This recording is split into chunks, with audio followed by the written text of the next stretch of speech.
할렐루야. 오늘 계속해서 창세기 20장, 특별히 그랄 왕의 아비멜렉과 아브라함의 이야기를 한번 공부해 보도록 하겠습니다. 여러분, TV를 보다 보면 요즘은 우리나라도 이 토론 문화가 발달해서 패널들이 나와가지고 토론하는 프로그램들이 있습니다. 그러면 그 프로그램에 패널로 나오는 사람들이 의사들이 제일 많아요. 그렇죠? 정신과 의사 특별히, 그리고 심리학자들, 이런 사람들이 나와서 유익한 정보도 주고 서로 이야기도 합니다. 서울대 교수 오은영 씨, 그리고 범죄 심리학자 이수정 씨, 상당히 뛰어난 분들이죠. 혹시 황상민 박사라고 여러분 아시는지 모르겠어요. 이분은 하버드 대학에서 심리학 박사를 받은 사람. 대단하지 않습니까? 하버드 대학에서. 그리고 연세대에서 교수로 있던 분이에요. 그런데 말입니다. 2015년 5월에 신동아 잡지에 사회 지도자들의 유형을 이렇게 얘기하는 거예요. 심리학자니까 그렇게 분석할 수 있잖아요. 근데 그때가 박근혜 대통령 시절이었어요. 그래서 어떻게 유형 분류를 했냐? 이분은 꼭두각시 얼굴마담 유형으로 이야기를 했습니다. 그래서 보복을 당한 케이스입니다. 자기는 학자로 얘기한 건데 연세대에서 해임을 당하고 지금은 심리상담 코치 센터의 대표로 있습니다. 오늘 제가 이 얘기를 왜 말씀을 드리는가? 오늘 본문을 읽으면서 이런 생각을 했습니다. 야, 아브라함도, 믿음의 조상이라고 하는 아브라함도 심리 분석이 좀 필요한 사람이었지 않았을까? 우리가 아브라함의 생애를 한번 보세요. 하나님이 탁 아브라함에 나타나셔서 본토 친척 아비 집을 떠나 내가 네게 지시할 땅으로 가라. 순종했죠. 조카 롯과 함께 살다가 이제 재물이 너무 많아지니까 서로 나누게 되죠. 롯에게 양보하죠. 네가 좋아하면 내가 우하겠다. 그래서 롯이 눈을 본즉 소할 땅이 눈에 보였고, 그래서 조카 롯에게 땅을 양보한 아브라함입니다. 그리고 조카가 어려울 때 엘라망에게 포로로 잡혀갔을 때 과감하게 군사적 행동을 해서 그 롯과 소돔에 있는 잡혀간 사람들을 구해 오기도 한 사람입니다. 또 특별히 소돔과 고모라가 멸망할 것을 알고 진심 어린 기도로 하나님께 간구했던 멋진 사람이었습니다. 그런데 말입니다. 오늘 보니까 자기 아내 사라를 2번이나 여동생이라고 속여 살아가는 찌질이 같은 모습을 볼 수가 있습니다. 그것도 첫 번째는 24년 전입니다. 기근이 들어서 애굽에 갔다가 여동생이라고 속이고 애굽 왕에게 아내를 빼앗길 뻔했고 그것 때문에 크게 수치를 당했던 경험이 있었던 사람입니다. 그런데 똑같은 잘못을 오늘 본문은 반복하고 있는 것을 기록합니다.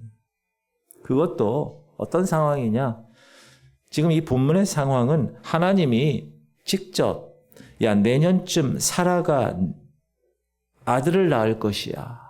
이렇게 말씀까지 들었던 상황에서 더욱 납득하기 어려운 모습입니다. 그래서 오늘은 이 아브라함의 이 컴플렉스, 아내 사라 컴플렉스를 집중 탐구해 보려고 합니다. 아브라함의 고질병 사라 콤플렉스를 다루기 전에 이 본문의 진위성에 대한 논란을 먼저 다루려고 합니다. 질문 드립니다. 오늘 본문의 사라의 나이가 몇 살이었나요?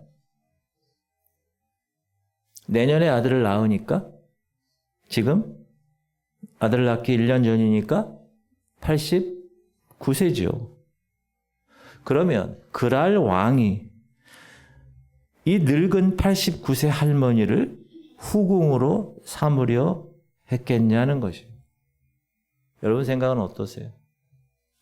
어떤 분은 사라가 원래 동안이어서 최강 동안이어서 그랬다라고 말도 하고, 어떤 사람은 이삭을 낳으려고 준비하다 보니까 회춘을 했다, 이런 말도 있습니다.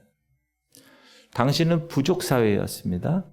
부족 사회에서는 세력이 약한 부족이 세력이 강한 부족과 동맹을 맺는 방법이 있습니다. 그게 뭐죠? 결혼입니다. 지금 아브라함은 롯 때문에 엘람 그둘라오메를 물리친 사람입니다. 한 개인이 한 나라의 왕을 물리친 겁니다. 그래서 아브라함은 주변 사람들에게 와, 대단한 사람이구나, 그의 강인함이 각인돼 있는 상황이었습니다.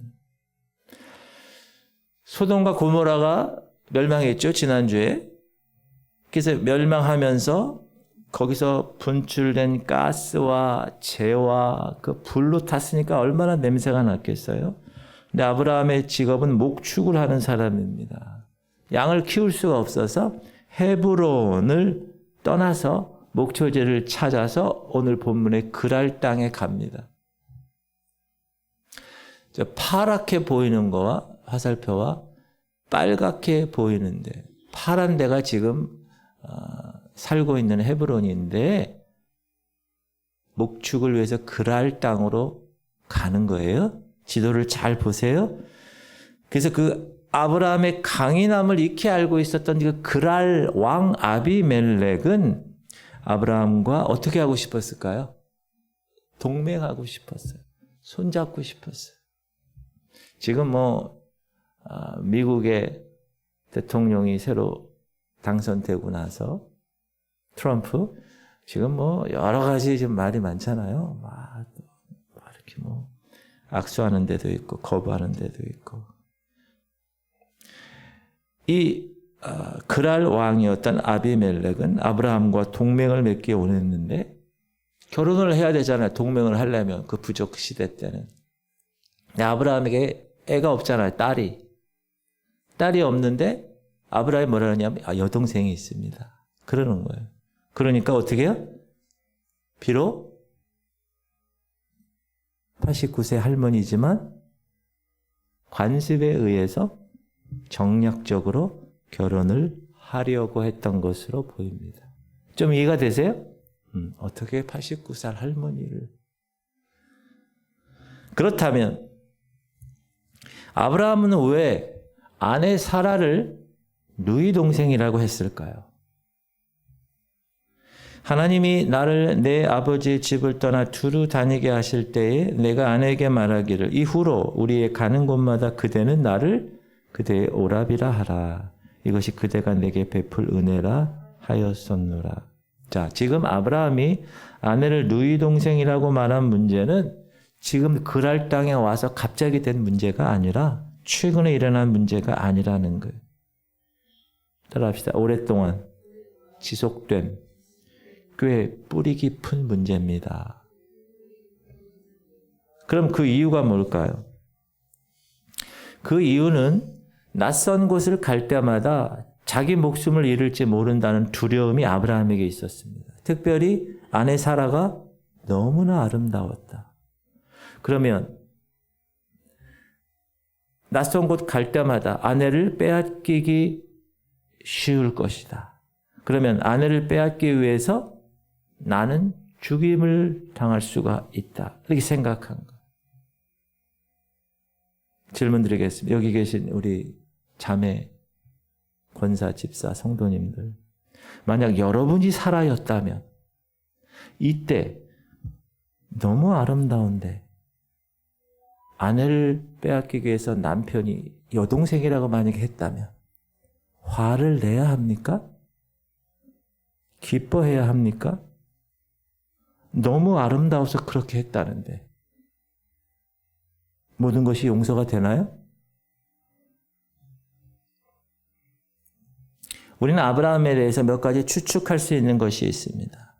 자, 아브라함은 어디 있었어요? 원래 갈대아 우르에 있었어요. 하나님이 지시하는 땅으로 가라 명령을 받았습니다. 그래서 지도를 잡아요. 파란색이 갈대아 우르예요. 네. 갈대아 우르에서 쭉 가면은 하란이라는 곳이 나와요. 갈대아 우르에서 곧바로 가나안 땅으로 들어가지 않고 하란을 거쳐서 쭉 내려오면 가나안 땅이 있어요. 그런데 아브라함의 아버지가 누구죠? 데라. 데라 때문에 하란에 머물게 됩니다. 왜 하란입니까? 하란에 머무는 거예요. 그리고 데라 아버지가 죽고 나서야 가나안 땅으로 간 거예요. 곧바로 우르에서 가나안 땅에 간 게 아니라 가나안 우르에서 떠나서 하란에 있다가 하란에서 아버지가 죽으니까 가나안 땅으로 간 거예요. 왜 그랬을까요? 아버지 데라가 자신의 말년을 고향 하란에서 지내고 싶었기 때문입니다. 아브라함 아버지 데라의 고향이 하란입니다. 하란. 이 사람은 하란 사람이야. 그런데 아마 생업 때문에 하란에서 떠나서 이 갈대아 우르에서 살았을 것입니다. 그것을 뒷받침해 주는 것이 뭐죠? 데라의 막내 아들의 이름이 하란입니다. 롯의 아버지예요. 여러분이 정확하게 알기 위해서 데라의 족보는 이러하니라. 데라는 아브람과 나홀과 하란을 낳고 하란은 롯을 낳았으며 하란은 그 아비 데라보다 먼저 고향 갈대아 우르에서 죽었더라. 데라가 그 아들 아브라함과 하란의 아들 그의 손자 롯과 그의 며느리 아브라함의 아내 사레를 데리고 갈대아인의 우르를 떠나 가나안 땅으로 가고자 하더니 하란에 이르러 거기 거류하였으며 데라는 나이가 205세가 되어 하란에서 죽었더라. 데라가 이방 땅 갈대아 우르, 자기 고향은 하란인데 이방 땅 갈대아 우르에서 아들을 낳고 고향 하란을 너무 그리워한 거예요. 그래서 막내 아들의 이름을 하란이라고 지은 것이 아닐까. 저희 아버님은 황해도, 우리 어머님도 황해도 연백이에요. 고향이. 그러면 일사후퇴 때 피난 내려오셔가지고 교동을 거쳐 강화를 거쳐 인천을 거쳐 서울에 정착하셨어요. 제가 어렸을 때부터 우리 아버님 가요 무대 보시고 통일동산 저쪽에 가보시면 항상 눈물을 지그지그 하시면서 고향을 생각하세요. 황해도가 보여요. 거기 통일동산인가 거기 가보면 파주에. 그런 느낌을 여러분 생각하시면 되겠습니다. 그렇게 아버지 데라가 고향 하란을 그리워하면서 막내 아들 이름을 하란이라고 짓고 하란에서 머물다가 죽었다. 또한 아브라함의 아내 사라는 이복 동생입니다. 당시는 부족 사회였기 때문에 보통 친족들과 결혼을 합니다. 지금도 왕실에서는 그렇게 하잖아요. 아브라함이 살았던 갈대아 우르가 친족 땅이 아니죠. 하란이잖아요, 원래는. 그래서 어릴 때부터 이 아브라함은 교육을 받습니다. 어떻게 받죠? 야, 너희들이 사는 땅은 외지야, 지금. 여기는. 이 땅에서는 너희들아 불이익을 당할 수 있어. 이런 교육을 계속 받아왔다는 거예요. 그래서 낯선 땅에 가면 더욱 예민해지고 해코지를 당할 수 있다는 강박관념에 시달렸다고 볼 수가 있습니다. 그렇게 교육을 시킨 거예요, 평생. 지금도 마찬가지입니다. 부모들이 요즘 세상이 험하니까 자녀들로 하여금 너무 주의를 경계합니다. 여기 무슨 학교 있잖아요, 여기. 가서 좌회전하면 무슨 여자 연수여고인가요? 수업 마칠 때 되면 차들이 쫙 서 있어요. 자가용들이. 그게 무슨 차죠? 애들 끝나면 곧바로. 왜? 요즘 지나가다가 막 그냥 묻지마 범죄 칼부림도 있고 이러니까. 주의를 너무 경계합니다. 이런 교육을 부모들이 막 시킵니다. 그러나 이런 교육을 많이 하는 것은 당장에는 안전에 도움이 될 수 있지만 장기적으로는 아이들의 심리에 주변 사람을 신뢰하지 못하게 하는 부정적 영향이 그 안에 계속해서 자랄 수가 있습니다. 자, 그럼 소위 믿음의 조상이라고 하는 아브라함이 왜 이렇게 찌질한 짓을 했을까요? 그리고 성경은 왜 이런 기록을 남겼을까요? 잘 생각해 보면 아브라함을 이해할 수 없다. 여러분이 만약에 그렇다면 스스로 속이는 것일 것입니다. 사실 나 자신을 정직히 들여다보면 나에게도 아브라함과 같은 모습이 있지 않을까. 나만이 가지고 있는 열등감이 있어요. 나만이 가지고 있는 어렸을 때의 마음의 상처가 있어요. 그걸 건드리면 가만히 있지 못하는 유독 약한 부분이 있지 않습니까? 혹은 두 번 다시 이런 실수를 하지 않겠다고 하나님 앞에서 다짐을 합니다. 쉽게 벗어나질 못해요. 또다시 그 실수를 범하는 그런 경우 혹시 없으신가요? 그것이 외모건 학벌이건 돈이건 부모로부터 받은 상처건 어디서 온 것이건 사랑하는 성도님들, 하나님의 은혜로 단호하게 처리하고 끊임없이 저항하지 않으면 다시 재발한다는 것을 기억하시기 바랍니다. 내 속에서 반복되고 있는 죄, 잘못되었다는 것을 알면서도 벗어나지 못하는 반복되는 실수, 만약 그런 것들이 여러분 안에 있다면 사랑하는 성도님들, 그 원인이 어디에서 시작되었는지 찾아내고 그것을 하나님께 맡기고 하나님의 은혜로 하나님이 처리해 주시기를 간절히 기도하시길 바랍니다. 그것이 다 치유되었을 때 우리는 진정한 주님이 주시는 기쁨 안에서 살아갈 수 있기 때문에 그렇습니다. 두 번째 생각할 것은 질문 드릴게요. 아브라함의 이 반복된 죄로 인해서 정작 고통을 당한 사람은 누굴까요? 주변 사람이에요. 오늘 본문에서는 그랄 왕 아비멜렉이에요. 아비멜렉은 이 일로 인해서 어떻게 됩니까? 여호와께서 이 왕이 아브라함의 아내 사라의 일로 아비멜렉의 집의 모든 태를 닫으셨습니다. 아비멜렉 가문의 출산에 문제가 생긴 거예요. 근데 사라를 데려온 것 때문에 결정적으로 그 모든 태를 닫으셨다고 이야기하는, 임신만 안 된 것이 아니라 유산이 됐거나 혹은 성생활을 할 수 없는 질병이 있었던 것으로 판단이 됩니다. 그런데 하나님이 아비멜렉에게 꿈에 나타나셔서 이 모든 문제가 아브라함의 아내인 사라를 네가 데려왔기 때문에서 비롯된 것이다 알려줍니다. 하나님이 아비멜렉 꿈에 나타난 이유는 뭐죠? 그가 하나님을 잘 알지 못하기 때문에, 잘 모르는 자이기 때문에 그렇게 나타나지. 그러니까 아비멜렉이 억울함을 토로하는 거예요. 아비멜렉이 그 여인을 가까이 하지 아니하였으므로 그가 대답하되 주여 주께서 의로운 백성도 멸하시나이까. 여러분 이거 어디서 많이 들어보지 않았어요? 주께서 의로운 백성도 멸하지 아니하시나이까.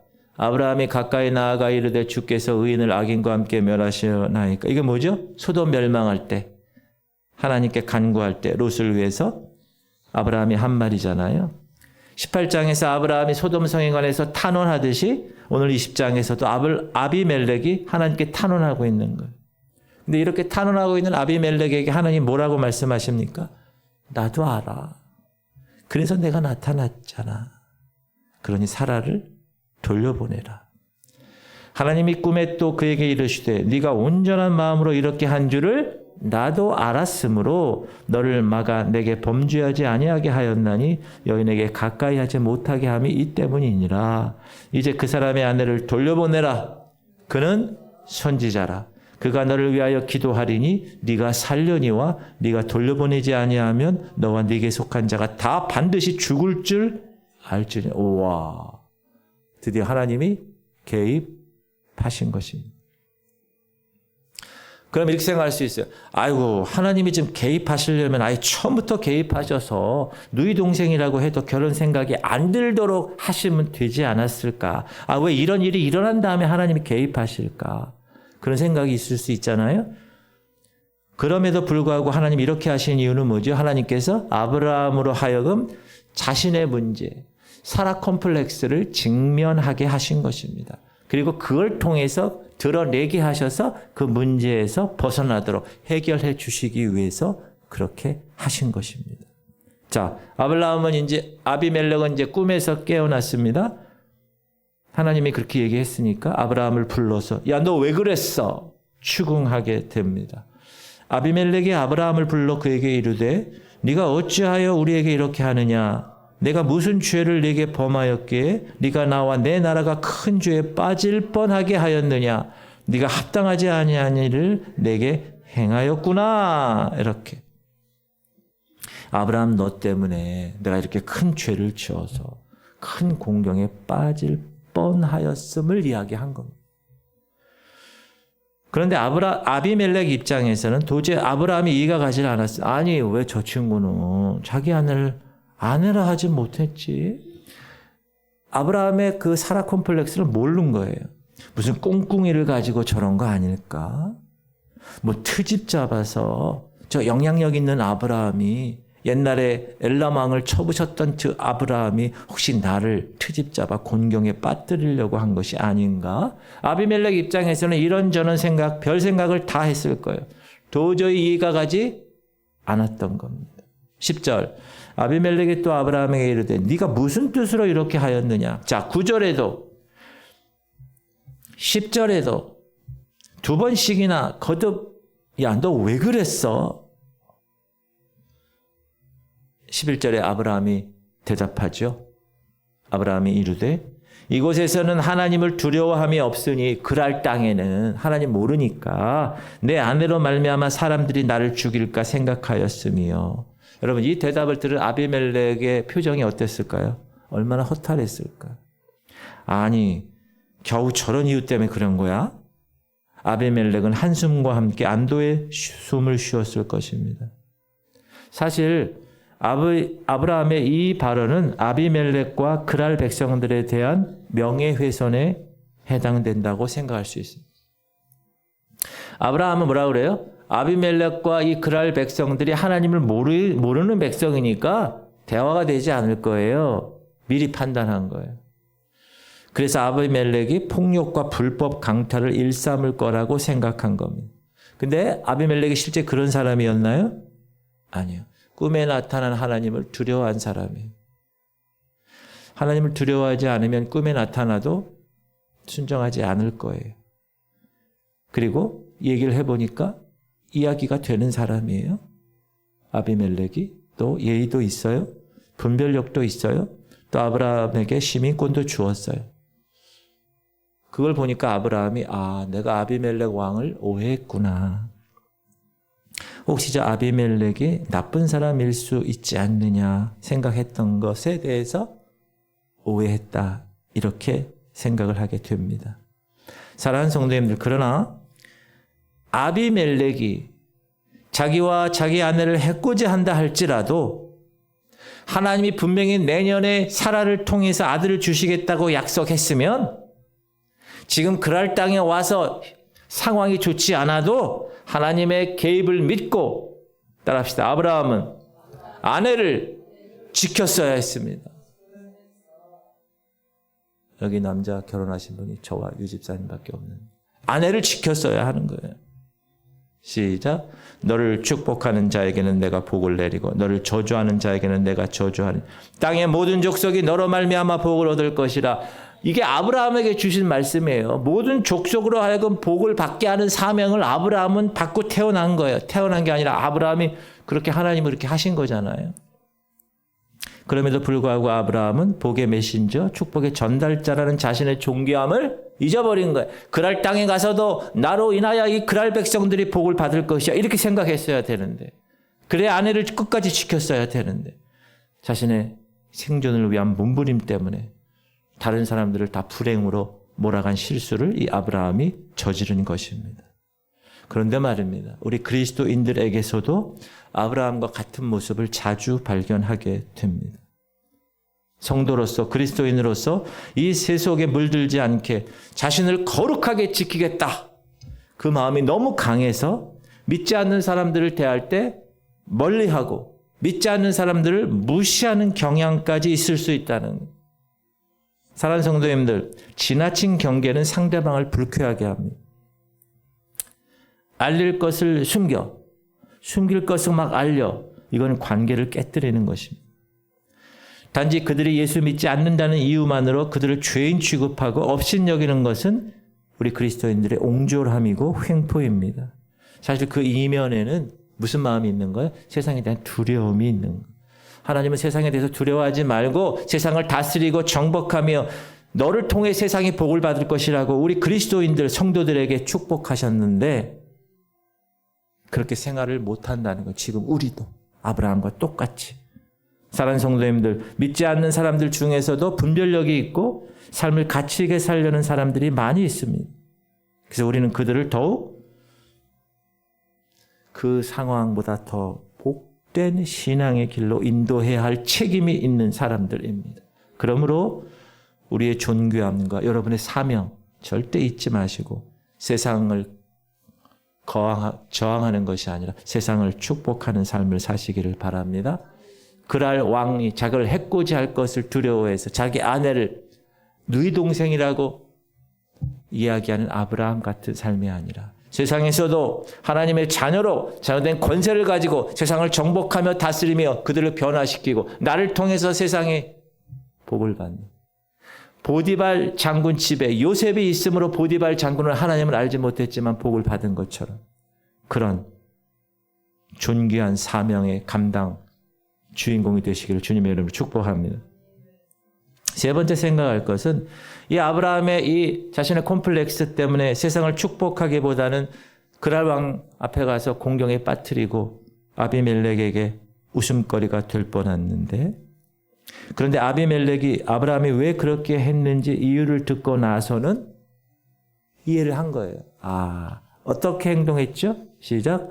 아비멜렉이 양과 소와 종들을 이끌어 아브라함에게 주고 그의 아내 사라도 그에게 돌려보내고 아브라함에게 이르되 내 땅이 네 앞에 있으니 네가 보기에 좋은 대로 거주하라 하고 후하게 대접하죠. 손해배상한 게 아니죠. 왜 이렇게 했을까요? 아비멜렉이 일단 안심을 한 거예요. 야, 이 영향력 있는 아브라함이 전쟁을 하려고 트릭을 쓴 게 아니구나. 의도적으로 공경에 빠뜨리기 위한 것이 아니구나. 아브라함 개인 문제구나. 그의 아내에 대한 컴플렉스에 대한 그런 문제구나. 라는 것을 알게 된 거예요. 그래서 경계심을 늦추고 후하게 대접합니다. 여러분 이렇게 서로 솔직하게 얘기하지 않으면 어떻게 되죠? 오해할 수 있어요. 교회에서도 마찬가지. 솔직하게 대화하세요. 그러면 마음이 열리게 되는 거예요. 아비멜렉에게 아브라함을 후대한 이유가 뭐죠? 아비멜렉이 아브라함 후대한 이유? 자기한테 거짓말해서 자기를 힘들게 했잖아요. 근데 왜 아비멜렉이 아브라함을 후대했죠? 그 이유가 뭐라고요? 이게 핵심입니다. 오늘 하나님이 아비멜렉에게 뭐라고 그랬냐면 아브라함이 선지자, he is a prophet 이렇게 얘기했기 때문에 그래요. 이제 그 사람의 아내를 돌려보내라. 그는 선지자라. 그가 너를 위하여 기도하려니 네가 살려니와 네가 돌려보내지 아니하면 너와 네게 속한 자가 다 반드시 죽을 줄. 누가? 하나님 말씀하셔요. 그럼 선지자가 뭐죠? 우리나라 번역으로는 선지자라 그랬어. 앞선자에 알지자 써서 앞에 있는 것을 아는 사람. 그래서 선지자라는 말을 우리는 오해합니다. 선지자는 원래 그런 말이 아니에요. 미래에 어떤 거를 이렇게 점치듯이 하는 그런 게 아니에요. 선지자는. 선지자의 원래 뜻은 대언자. prophet이라는 말은 대언자. 하나님의 말씀을 대신 이야기하는 대언자를 이야기합니다. 그는 대언자야. 누구의 대언자? 하나님의 대언자. 그래서 그가 너를 위하여 기도해야 너의 병도 나아. 그가 너를 위하여 기도해야 집안의 문제도 해결된다는 거예요. 하나님이 이 말씀을 하셨기 때문에 아비멜렉은 그 아브라함이 조금 비겁하고 좀 위선적이고 핑계 일삼는 못된 사람으로 여길 수가 없은 거예요. 아비멜렉에는 뭐가 필요했어요? 선지자 아브라함의 기도가 필요해요. 왜? 그가 기도해야 네가 산다고 그러니까. 그가 기도해야 속한 자 다 산다는 거예요. 그래서 아브라함에게 후히 대접한 거예요. 일종의 종교적 예물에 해당되는 그렇게 한 거예요. 드디어 아브라함이 기도합니다. 누구를 위해서? 아비멜렉을 위해서. 그때 그 집안의 문제가 해결되었습니다. 아브라함이 하나님께 기도하며 하나님이 아비멜렉과 그의 아내와 여종을 치료하사 출산하게 하셨어요. 아비멜렉의 병이 낫고 그 아내와 여종들이 출산하지 못하는 문제가 치료되었습니다. 무엇을 통해서? 아브라함의 기도를 통해서. 이것을 통해서 하나님은 무엇을 하신 거예요? 아브라함의 그 콤플렉스, 아브라함이 그랄 왕의 아비멜렉에게 당한 그 수치를 감싸 주신 것입니다. 여전히 축복하는 사명을 지닌 자로 인정해 주신 것입니다. 사랑하는 성도님들, 오늘 본문의 아브라함을 통해서 깨닫는 것이 뭡니까? 내가 행위를 옳게 해야 하나님이 나를 사랑하실 것이야. 이건 잘못됐다는 거예요. 여러분 애들 키워보잖아요. 부모도 애들을 그렇게 대하지 않아요. 자녀가 어떤 행위를 옳게 하기 때문에 부모가 자녀를 사랑하나요? 아니에요. 무조건 사랑하는 거예요, 부모는. 하나님이 내 행위로 나를 판단하시는 건가요? 아니에요. 그것은 그리스도 예수 안에서 이미 끝난 문제예요. 정죄는 끝났어요, 우리에게는. 하나님은 우리 행위 때문에 우리를 사랑하는 것이 아니라 하나님이 우리를 지으셨고 우리를 낳으셨고 우리는 주님의 것이고 예수 그리스도의 보혈로 덧 입혀졌기 때문에 사랑하시는 것입니다. 할렐루야. 사랑하는 성도님들, 오늘 말씀은 아브라함의 고질적인 콤플렉스를 극복한 이야기입니다. 더구나 아브라함에게 있어서 이 아비멜렉은 이제 두려움의 대상이 아니라 어떤 대상이 되었어요? 불쌍한 긍휼의 대상이 되었다는 것을 우리에게 가르쳐 줍니다. 내가 두려워해서 숨기고 피했던 그 아비멜렉이 사실은 나의 기도를 통해서 치료해야 될 대상이었구나. 나의 기도를 통해서 치료해야 될 연약한 존재였구나. 그거를 아브라함은 이 사건을 통해서 알게 되고 자신의 아이덴티티를 정확하게 정체성을 다시 회복한 거예요. 그래, 나는 축복의 전달자구나. 하나님이 왜 아들을 나를 통해서 낳게 하셨을까? 낳게 하시려고 하시는가? 왜 나라를 이루려고 하시는가? 나를 통해서 그 근본적인 사명을 아브라함은 회복한 거예요. 그리고 아브라함은 이 이후로 세상을 대하는 태도가 크게 달라졌을 것입니다. 두려움의 대상이 이제 더 이상 아니에요. 세상이. 여러분 세상이 두려움의 대상입니까? 아니에요. 우리에게 있어서 하나님의 자녀된 권세를 가지고 그들을 불쌍히 여기고 나의 기도를 통해서 치료해야 될 연약한 존재라는 사실을 꼭 기억하시기 바랍니다. 하나님은 우리를 통하여서 세상을 치유하시고 세상을 변화시키시기를 원하고 계시기 때문에 그렇습니다. 더구나 내 자신의 허물과 수치를 감사하시는 여러분의 컴플렉스까지도 다 이 일을 통해서 감사하시는 하나님의 은혜에 더욱 감격하시기를 바랍니다. 아브라함은 그 이후에 어떻게 살았을까요? 그의 콤플렉스는 다 해결되고 저 세상을 향하여서 더욱더 자신의 그 복된 사명을 감당하며 살았을 것입니다. 바라기는 이와 같은 변화가 우리 지구촌 성도님들 각 개인에게 있기를 주님의 이름으로 축복합니다. 여러분 있는 그 직장이나 있는 그 사업장이나 있는 그곳에서 여러분이 He is prophet. 여러분이 대언자가 되셔서 그들의 긍휼함을 구하고 그들을 여러분이 기도함으로 낫게 하고 치유하게 하고 회복시키는 그런 존재가 되시기를 주님의 이름으로 축복합니다. 우리 기도합시다.